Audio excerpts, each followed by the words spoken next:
Pak Zulkifli, kenapa nama Raffi Ahmad kemudian muncul di PKS sebagai calon presiden 2024? Ya, seperti dikatakan tadi ya, hari ini kan kami semua berkumpul merayakan Milad PKS yang ke-20 di Jakarta.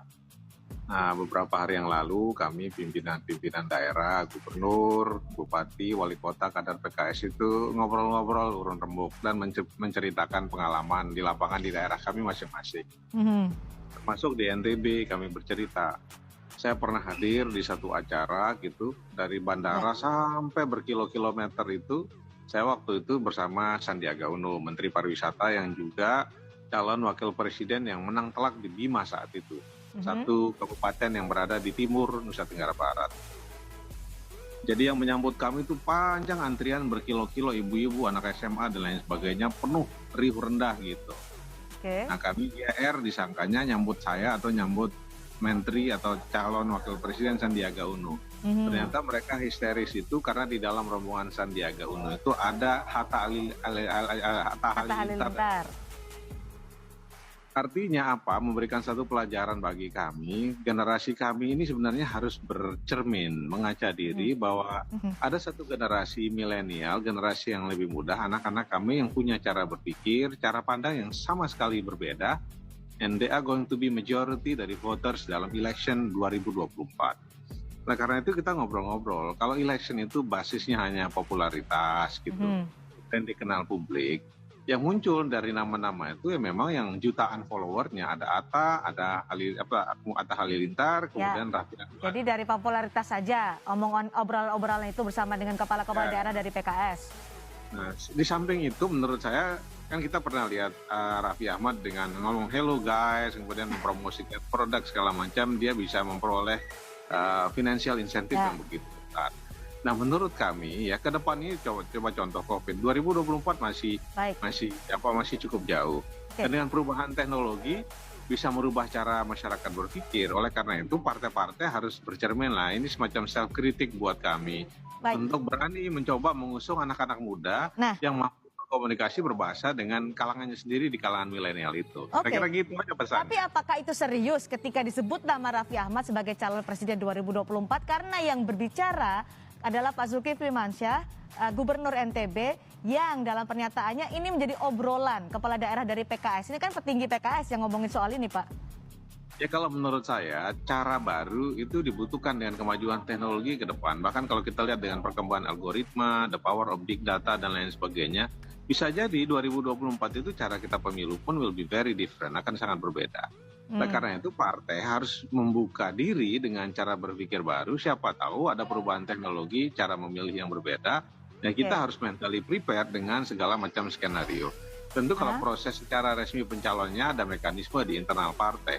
Tapi saya kira generasi muda yang mayoritas nanti akan jadi pemilih harus mulai dikenalkan dengan figur-figur yang punya cara berpikir yang baru. Jadi oleh karena itu ini jadi feedback yang konstruktif buat kita elit partai untuk jangan melakukan lobby dengan figur-figur lama. Saya 3 periode di DPR. Ya, relatif sudah mengenal calon-calon yang muncul ke permukaan itu. Ya, Indonesia akan menghadapi tantangan baru. Indonesia akan menghadapi gejolak dinamika eksternal yang luar biasa. Tentu perlu juga cara yang baru. Oleh karena itu, ya anything can happen.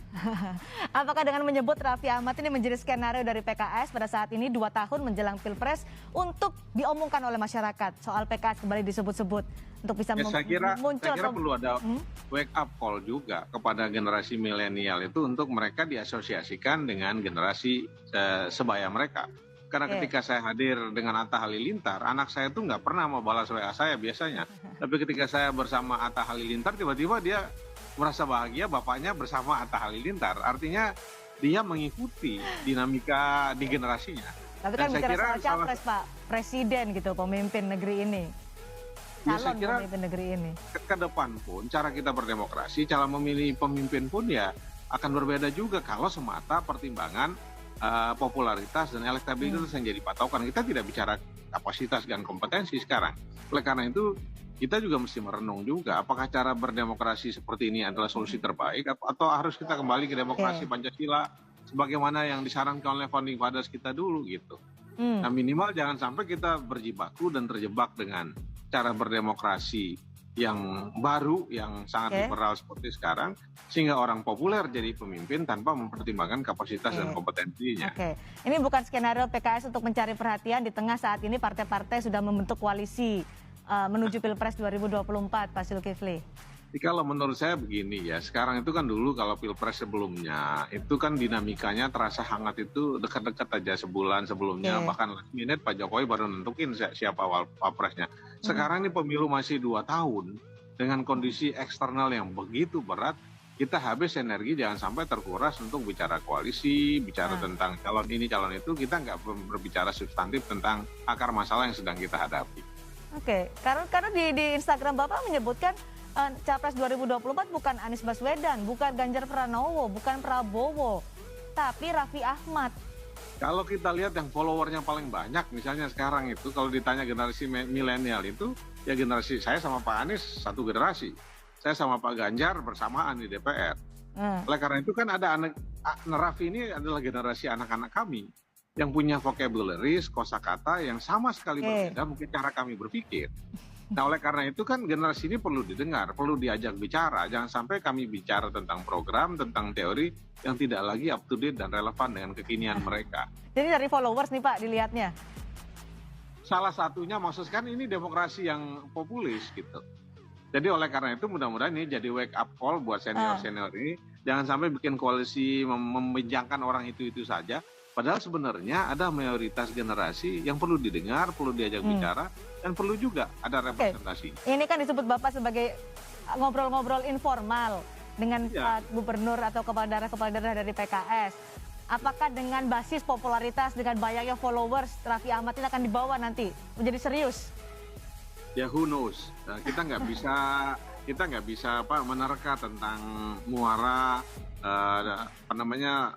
koalisi atau pemilu kita ke depan, tapi saya akan tidak terkejut kalau tiba-tiba nanti ada figur-figur baru yang betul-betul memanfaatkan sosial media sebagai Oke. media campaign yang sangat efektif. Jadi PKS tidak melirik tokoh-tokoh yang saat ini sudah mulai muncul atau sudah memproyeksikan diri menuju ke Pilpres 2024, lebih pilih Raffi Ahmad daripada mereka. Pertama, kami kan seperti pidato presiden partai itu, kita ingin agar presidensial threshold itu bisa tidak seperti sekarang. Oke. Jadi semua orang bisa melakukan kampanye, menghadirkan gagasan-gagasan yang segar untuk dikontestasikan. Nah, kalau seperti sekarang ada limitnya, tentu calon yang diusung PKS tidak serta-merta diterima. Tentu harus dikompromikan Oke. dengan mitra koalisi karena kita tidak bisa mengusung sendiri. Jadi siapa yang akan dicalonkan partai PKS bahkan mitra koalisi masih sangat mentah gitu. Jadi bisa saja Raffi Ahmad disodorkan, kalau mitra koalisinya setuju, why not?